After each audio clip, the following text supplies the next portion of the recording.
নমস্কার, আপনারা দেখছেন কেশপুর নিউজ। আমি রুবিনা চলে আসছি আজকের বিশেষ গুরুত্বপূর্ণ খবরে। আজ কেশপুর জমশেদ ভবনে কেশপুরের প্রাক্তন সিপিএম নেতৃত্ব জমশেদ আলীর স্মরণ সভা অনুষ্ঠিত হলো। আজকের অনুষ্ঠানে উপস্থিত ছিলেন পশ্চিম মেদিনীপুর জেলা সিপিএমের সম্মানীয় সম্পাদক কমরেড তরুণ রায়, উপস্থিত ছিলেন পশ্চিমবঙ্গ রাজ্য কমিটির সদস্য কমরেড তাপস সিনহা এবং উপস্থিত ছিলেন কেশপুরের প্রাক্তন বিধায়ক রামেশ্বর দোলই সহ বহু সিপিএমের নেতৃত্ববর্গ। আজকের অনুষ্ঠানের মুহূর্তগুলি দেখতে থাকুন আমাদের কেশপুর নিউজের পর্দায়। আমাদের মেদিনীপুর জেলার এসপি এবং ডিএম, এটা মনে রাখবেন, আপনি এসপি হন আর ডিএম হন, আপনার বাংলা শব্দটা হচ্ছে পাবলিক সার্ভেন্ট, জনগণের চাকর, জনগণের চাকর। অর্থাৎ আমরা রাজনৈতিক দল মানুষের জন্য কাজ করছি। আপনি আপনার সঙ্গে কথা বলবেন না। উনি পাঠালেন একজন এডিশনাল এসপি হেডকোয়ার্টার। লড়াই করতে হবে বন্ধু, আজ আমার পা কাঁপছে না। আজকে যদি পুলিশ প্রশাসন যদি মনে করেন বামপন্থীদের ওই ঘরের মধ্যে ঢুকিয়ে রাখবেন, মিছিল মিটিং এ আসতে দেবেন না, ভুল করছেন। সাম্প্রদায়িক শক্তির সঙ্গে হাত মেলাচ্ছেন। দিদি মোদি হাত মিলিয়ে সিপিআইএম এর কর্মীদের ঘরের মধ্যে রাখো, মিছিল করতে দেওয়া হবে না। এত বড় জেলার প্রশাসনের আধিকারিক, তিনি সিদ্ধান্ত নিতে পারছেন না বলে কেশপুরের সঙ্গে কথা বলতে হবে। কেশপুরের কথায় মেদিনীপুর চলে না, মেদিনীপুরের কথায় কেশপুর চলে, আমার জানা নেই। আমরা বললাম আমরা দায়িত্বশীল পার্টি, স্বাস্থ্যবিধি মেনে চলবো। আপনাদের একজন এখানে নেই। তৃণমূলের মিটিং এ দেখবেন যান, বিজেপির মিটিং এ দেখবেন যান, মাস্ক নেই, দূরত্ব মানা হচ্ছে না, স্যানিটাইজার নেই। আমাদের ঢোকার মুখে সবাইকে স্যানিটাইজার দেওয়া হচ্ছে, সবার মুখে মাস্ক আছে, আমরা স্বাস্থ্যবিধি মেনে চলছি। 1998 সালে আপনাদের দিদির যেদিন তৃণমূল কংগ্রেসের জন্ম দিলেন, তখন এই কেশপুরে আগুন জ্বালিয়েছিল, গ্রামের পর গ্রাম আগুন জ্বালিয়েছিল। আর আনন্দবাজারে হেডলাইন করা হয়েছিল কি, কেশপুর হবে সিপিএম এর শেষপুর। উঁকি ঝুঁকি মেরে শাসক দলের কেউ না কেউ দেখছে। সিপিআইএম এর মিটিং এর জন্য আপনারা রাত জাগেননি। এই নিয়ামতদা সহ আমাদের কেন্দ্রে থাকা কয়েকজন কংগ্রেস সাজিয়েছে, বুঝিয়েছে, রাত জাগিয়েছে। কিন্তু সুখের বিষয় এটাই যে জামশেদ আলীর স্মরণ সভাকে কেন্দ্র করে গোটা কেশপুর ব্লকের তৃণমূলরা কাল সারা রাত জেগেছেন। কাল সারা রাত জেগেছেন কেন? কোন গ্রাম থেকে কতজন যাবে, কিভাবে বাধা দেওয়া হবে, আর বাধা দিলে বাঁধবে লড়াই, গানটা আমরা জানি। কিন্তু আমরা এই পরিস্থিতিতে লড়াই চাচ্ছি না, রক্ত ঝরাতে চাচ্ছি না। কিন্তু লাল ঝান্ডাকে আপনার দিদি মুছে দিতে পারেননি।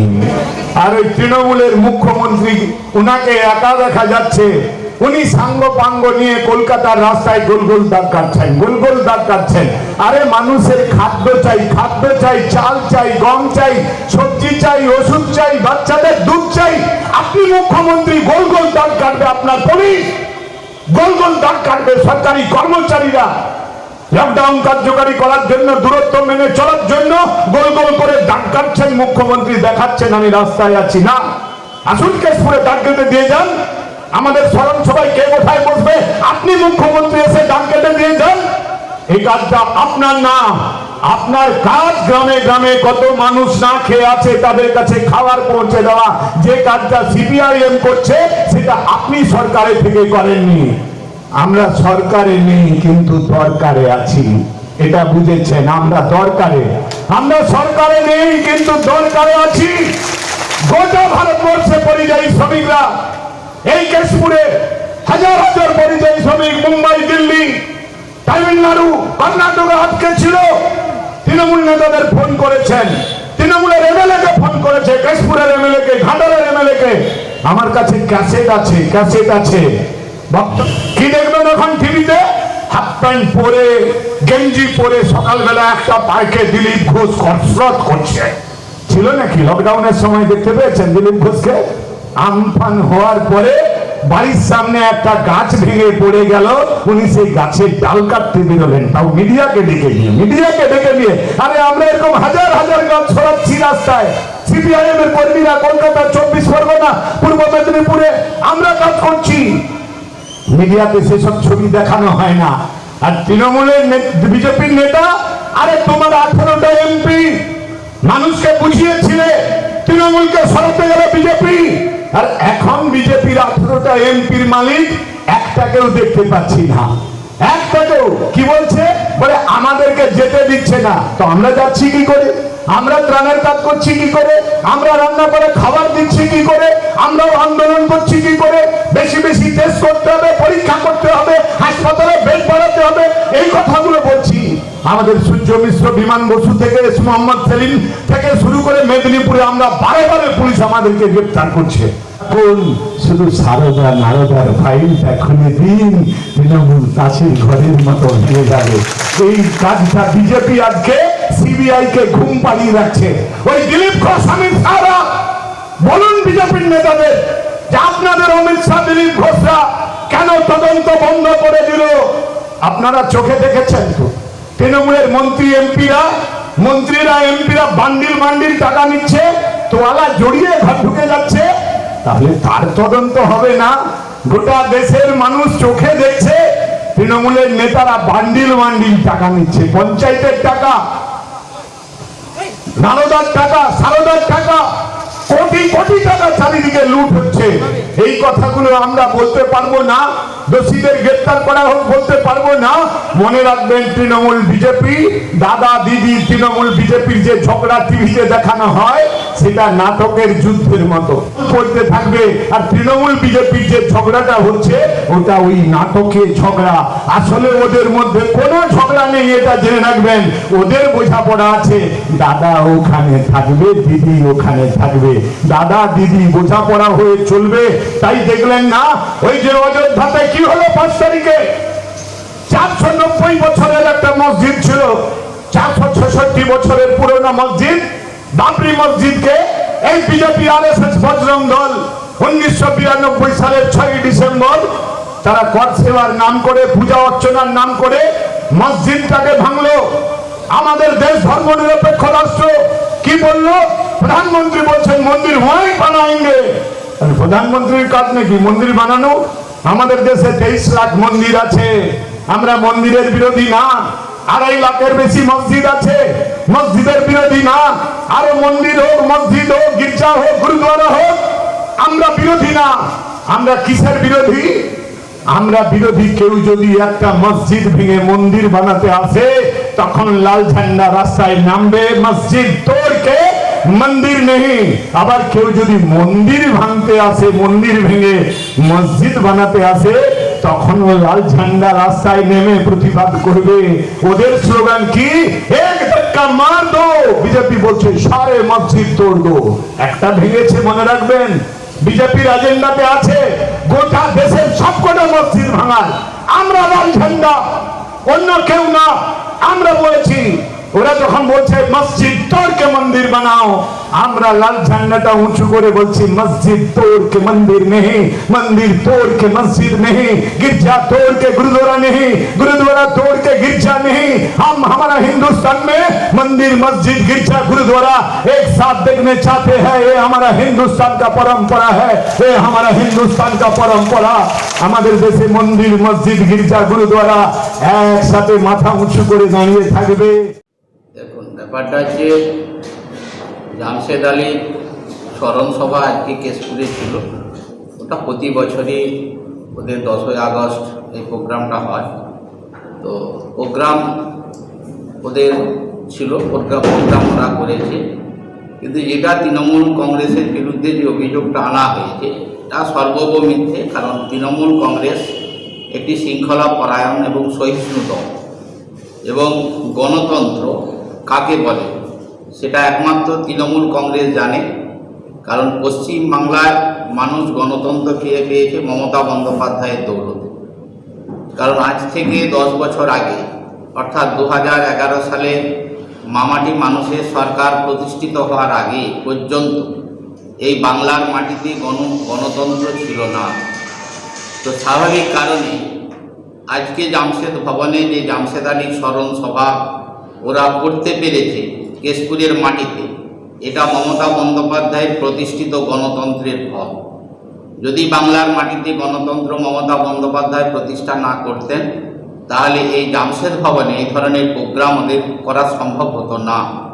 আমরা তৃণমূল কংগ্রেস এই ধরনের কোনো নক্কারজনক কাজ আমরা করি না, কারণ আমরা নেত্রী মমতা বন্দ্যোপাধ্যায়ের আদর্শে উদ্বুদ্ধ। তার নীতিকে সামনে রেখে, তার সহিষ্ণুতাকে সামনে রেখে আমরা লড়াই আন্দোলন করি বা দলটা করি। স্বাভাবিক কারণেই আমরা কোনোরকমভাবে উনি তাপস সিনহা যেটা বলেছেন সর্বৈব মিথ্যে। কারণ কেশপুরের মাটিতে ওরা যেভাবে খুন, ধর্ষণ, সন্ত্রাস, রাহাজানি থেকে শুরু করে যে নক্কারজনক কাজ 3 দশক ধরে এই কেশপুরের মাটিতে করেছে, কেশপুরের মানুষ এই মার্ক্সবাদী কমিউনিস্ট পার্টি সিপিএমকে কখনোই সমর্থন করে না। তাই তারা আজকে তাদের স্মরণ সভায় অংশগ্রহণ করেনি। সামান্য কতিপয় মানুষ এসেছে।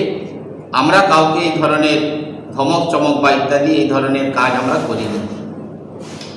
কিন্তু তাপস সিনহা ওনাদের সিপিএমের যিনি নেতা তিনি বলছেন যে দিদি এবং মোদি পুরো সেটিং হয়ে কাজ করছে, কি বলবেন? দেখুন, ব্যাপারটা হচ্ছে গত লোকসভা নির্বাচনের যে ফলাফল, সেই ফলাফল আপনারা নিশ্চয়ই জানেন যে 2016 বিধানসভাতে এই পশ্চিম বাংলার মাটিতে একটি বিধানসভা নির্বাচন হয়েছিল। সেই নির্বাচনে তৃণমূল কংগ্রেসের ভোট পার্সেন্টেজ কত ছিল আপনারা নিশ্চয়ই জানেন, এবং লোকসভা যে নির্বাচন হলো 2019-এ তাতেও তৃণমূল কংগ্রেসের ভোট পার্সেন্টেজ কত ছিল এটাও আপনারা নিশ্চয়ই জানেন। আবার 2016 বিধানসভাতে মার্ক্সবাদী কমিউনিস্ট পার্টি সিপিআইএম বা বামপন্থী ভোট কত ছিল সেটাও জানেন। কিন্তু 2019-এর লোকসভা নির্বাচনে আমরা দেখলাম যেখানে সিপিএমের 20-21% বা 15%-এর বেশি ভোট, সেটা কমে 2019-এ 5 থেকে 7% নিচে নামলো। স্বাভাবিক কারণে সিপিএমের এই যে ভোটটা গেল বিজেপির বাক্সে, যার কারণে বিজেপি এই পশ্চিম বাংলায় 18টি সাংসদ নির্বাচিত হলো। এই ভোটের পার্সেন্টেজ নিরিখেই আপনারা নিশ্চয়ই বুঝতে পারছেন এবং বাংলার মানুষও বুঝতে পারছে যে সিপিএম এর ভোটাররা কাকে ভোট দিয়ে এই লোকসভা নির্বাচনে বিজেপিকে সুযোগ পাইয়ে দিয়েছিল, এটা বাংলার মানুষ জানে। স্বাভাবিক কারণে সিপিএম এবং বিজেপির যে সম্পর্ক সেটা 2019-এর লোকসভা নির্বাচনের ভোট পার্সেন্টেজের নিরিখে বোঝা যায়। তৃণমূল কংগ্রেস কোনো সাম্প্রদায়িক দলকে মদত দেয় না, কারণ তৃণমূল কংগ্রেসের যিনি নেত্রী আছেন মমতা বন্দ্যোপাধ্যায়, তিনি সাম্প্রদায়িক সম্প্রীতির পূজারী, উন্নয়নের দিশারি এবং বাংলার অগ্রগতির অগ্রদূত।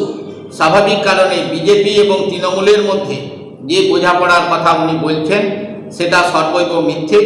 সিপিএম এবং বিজেপির মধ্যে বোঝাপড়া আছে, যেটা আমরা কেশপুরেও প্রকৃতভাবে বুঝতে পারছি। এই যে জামশেদ ভবন প্রতিনিয়ত খোলা আছে, দিনের বেলা কিছু লোক আছে তারা এই জামশেদ ভবনে ঢোকে সিপিএম করে, আর এখান থেকে বাড়ি ফিরে যাওয়ার পর বিজেপি ঝান্ডা লাগিয়ে গ্রামে বিজেপি করে। স্বাভাবিক কারণে বিজেপি এবং সিপিএমের মধ্যে একটা সম্পর্ক আছে, সেটা বাংলার মানুষ জানে এবং আমরা কেশপুরের মানুষও জানি।